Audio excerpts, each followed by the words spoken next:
Part 1ல வந்து எப்படி save பண்ணலாம், எப்படி பட்ஜெட் பண்ணலாம், நம்ம எமர்ஜென்சி ஃபண்ட் எப்படி கிரியேட் பண்றது, ஆட்டோ சேவிங்ஸ் எப்படி பண்ணலாம், அதை பத்தி நம்ம பார்த்தோம்.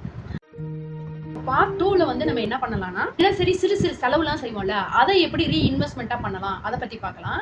நெக்ஸ்ட் வந்து நம்மளோட இன்வெஸ்ட்மெண்ட்டை எப்படி க்ரோ பண்ணலாம், அதை பத்தி பார்க்கலாம்.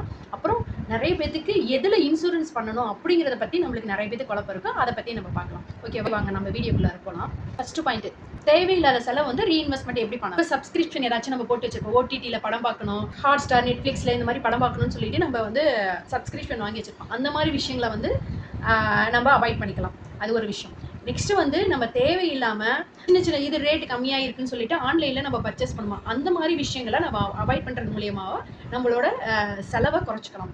நெக்ஸ்ட் வந்து என்னன்னா, வெளியில் போனால் நமக்கு செலவு அதிகமாகும். ஸோ நம்ம அந்த தேவை இருந்தால் வெளியே போனால், இல்லாட்டினா வெளியில் போகிறத அவாய்ட் பண்ணிக்கலாம். அந்த ஒரு விஷயம்.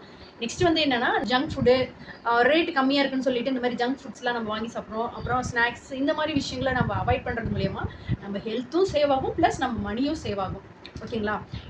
இந்த மாதிரி விஷயங்களை, இந்த மாதிரி சின்ன சின்ன அமௌண்ட்லாம் நம்ம அதை செலவு பண்ணுறதை நம்ம குறைக்கிறது மூலயமா அதில் ஒரு அமௌண்ட் கிடைக்கும். ஒரு அதை நீங்கள் கணக்கு போட்டு பார்த்தீங்கன்னா, அது 1 இயருக்கு நம்ம கணக்கு, சும்மா எக்ஸாம்பிளுக்கு ஒரு 1 இயர் கணக்கு போட்டு பார்த்தோம்னா சின்ன அந்த 10 ரூபாய் 20 ரூபா அந்த கணக்கு போட்டு பார்த்தீங்கன்னா, அதுவே பார்த்தீங்கன்னா ஒரு 10-15,000 இந்த மாதிரி ஒரு 1 இயருக்கு வரும்.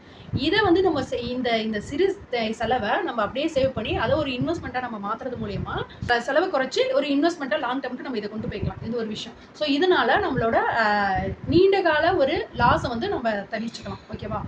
2வது பாயிண்ட், நம்மளோட இன்வெஸ்ட்மெண்ட்டை எப்படி க்ரோ பண்ணலாம் அப்படிங்கிறது. ஃபர்ஸ்ட் சின்னதாக நம்ம வந்து ஒரு 500க்கு ஒரு இன்வெஸ்ட்மெண்ட்டை ஸ்டார்ட் பண்ணலாம். ஓகேவா? இதை வந்து நம்ம கோல்டு ETF ஸ்டார்ட் பண்ணலாம். போஸ்ட் ஆஃபீஸில் பார்த்தீங்கன்னா PPFன்னு சொல்லுவாங்க. PPFவும் நம்ம வச்சுக்கலாம். RDயா போடலாம், FDயா போடலாம். இந்த மாதிரி நம்ம போடுறது மூலயமா நம்மளுக்கு RD FDயில் பார்த்தீங்கன்னா பர்சன்டேஜ் 6.5 to 7% வந்து நம்மளுக்கு கிடைக்கும். சீனியர் சிட்டிசனாக இருந்தால் 7 to 7.5% நமக்கு கிடைக்கும். ஸோ இதனால நம்மளுக்கு க்ரோத் வந்து இன்க்ரீஸ் ஆகும். ஓகேங்களா? சேஃப் இன்வெஸ்ட்மெண்ட், நம்ம எதில் பாதுகாப்பாக முதலீடு பண்ணலாம் அப்படிங்கிறத பற்றி நம்ம பார்க்கலாம்.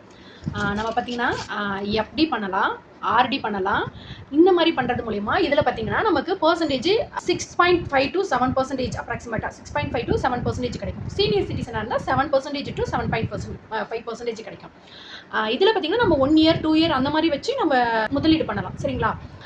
2வது விஷயம் என்னன்னா, நம்ம வந்து கவர்மெண்ட் பாண்ட்ஸ் இந்த மாதிரி விஷயத்துலேயே நம்ம வந்து இன்வெஸ்ட்மெண்ட் பண்ணலாம். இதெல்லாம் வந்து நம்மளுக்கு பார்த்தீங்கன்னா ஒரு சேஃபான ஒரு விஷயம், சேஃபான ஒரு இன்வெஸ்ட்மெண்ட். இதெல்லாம் போஸ்ட் ஆஃபீஸில் பார்த்தீங்கன்னா சுகன்யா சம்ரிதி, பெண்களுக்காக சுகன்யா சம்ரிதி, கவர்மெண்ட் பாண்ட்ஸ், அப்புறம் வந்து பார்த்தீங்கன்னா போஸ்ட் ஆஃபீஸ்லேயே நமக்கு இருக்குது RD, இந்த மாதிரி விஷயங்கள்லாம் இருக்குது. இதுலேயே நம்ம இன்வெஸ்ட்மெண்ட் பண்ணலாம்.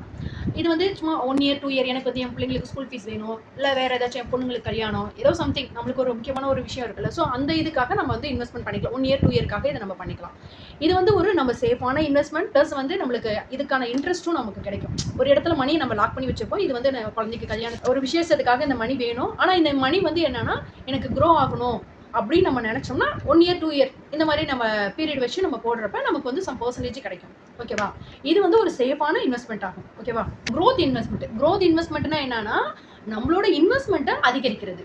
SIPல வந்து மாசம் 500 ஃபர்ஸ்ட் ஸ்டார்டிங் வந்து நம்ம SIPல 500 நம்ம இன்வெஸ்ட்மெண்ட் பண்றோம்.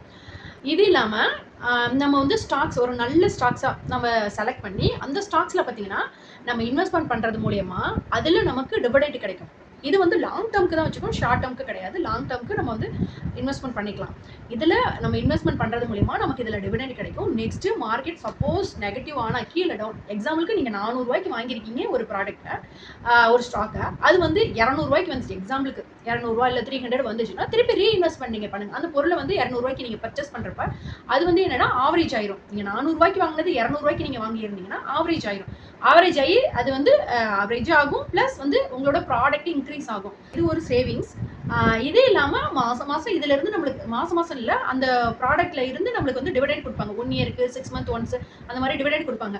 அது மூலியமாகவும் நமக்கு வருமானம் வரும். ப்ளஸ் இது வந்து லாங் டேர்ம் வச்சிருக்கனால இந்த கம்பெனி நம்ம செலக்ட் பண்ணியிருக்க கம்பெனி நல்ல கம்பெனி, அந்த கம்பெனி நல்லா க்ரோ ஆகுறப்ப நம்மளோட நம்ம போட்டு வச்ச இன்வெஸ்ட்மெண்ட் வந்து நல்லா க்ரோ ஆகும். இது மூலியமாகவும் நமக்கு வந்து நம்மளோட இன்வெஸ்ட்மெண்ட் க்ரோ ஆக வாய்ப்பு இருக்கு. ஓகேவா? லைஃப் இன்சூரன்ஸ் எதில் இன்வெஸ்ட்மெண்ட் பண்ணலாம் அப்படிங்கிற குழப்பம் நிறைய பேருக்கு இருக்கு. நம்ம லைஃப் இன்சூரன்ஸ் வந்து என்னன்னா நம்மளோட ஹெல்த்துக்காக, நம்ம ஹெல்த் இன்சூரன்ஸாக இருந்தால் நம்ம பண்ணணும். இன்சூரன்ஸ் வேற, இன்வெஸ்ட்மெண்ட் வேற, ரெண்டையும் நம்ம ஒன்னாக்கிக்க கூடாது. இன்சூரன்ஸ்னா நான் எதுக்காக பண்றேன், என் ஹெல்த்துக்காக பண்றேன், அப்படிங்கிற மாதிரி நம்ம வந்து இன்வெஸ்ட்மெண்ட் பண்ணலாம். நான் தான் சம்பாதிக்கிற ஆளு, நான் இல்லைன்னா என் குடும்பம் வந்து ஒன்றும் இல்லை அப்படிங்கிறப்ப என் குடும்பத்துக்காக சம் அமௌண்ட் வரட்டும் அப்படிங்கிற சம் அமௌண்ட் வந்து மந்த்லி போகட்டும், நான் இல்லாதப்பையும் போகணும், அந்த மாதிரி சூழ்நிலை இருக்கவங்க டேர்ம் இன்சூரன்ஸ் போடலாம். ஃபேமிலிக்காக ஹெல்த் இன்சூரன்ஸ் நம்ம போடலாம். ஆனால் நம்ம வந்து நான் இன்சூரன்ஸ் போடுறது ஒரு இது இன்வெஸ்ட்மெண்ட்டாக நினச்சி நம்ம இன்சூரன்ஸ் போடக்கூடாது. ஓகேங்களா? நம்மளுடைய இன்வெஸ்ட்மெண்ட் வந்து என்னன்னா, நம்மளோட சேமிப்பு வந்து சிக்கணும் அப்படிங்கிறது மட்டும் இல்லை, அது நம்மளுடைய ஒரு பெரிய கனவை நனவாக்குற ஒரு கருவி. நம்மளோட வந்து கோலை எக்ஸாம்பிளுக்கு ஒரு சிலருக்கு வந்து நான் 1 crore ரீச் பண்ணணும், வீடு கட்டணும், கார் வாங்கணும், இந்த மாதிரி நிறைய கனவுகள் இருக்கும். அந்த மாதிரி கனவை நனவாக்குறதுக்கு நாம இந்த மாதிரி சின்ன சின்ன சின்ன சின்ன விஷயத்த வந்து நம்ம சேவ் பண்ணி இன்வெஸ்ட்மெண்ட் பண்றது மூலியமா நம்மளோட கனவை ஈஸியா நம்மளால அச்சீவ் பண்ண முடியும். ஓகேவா? Okay, thank you.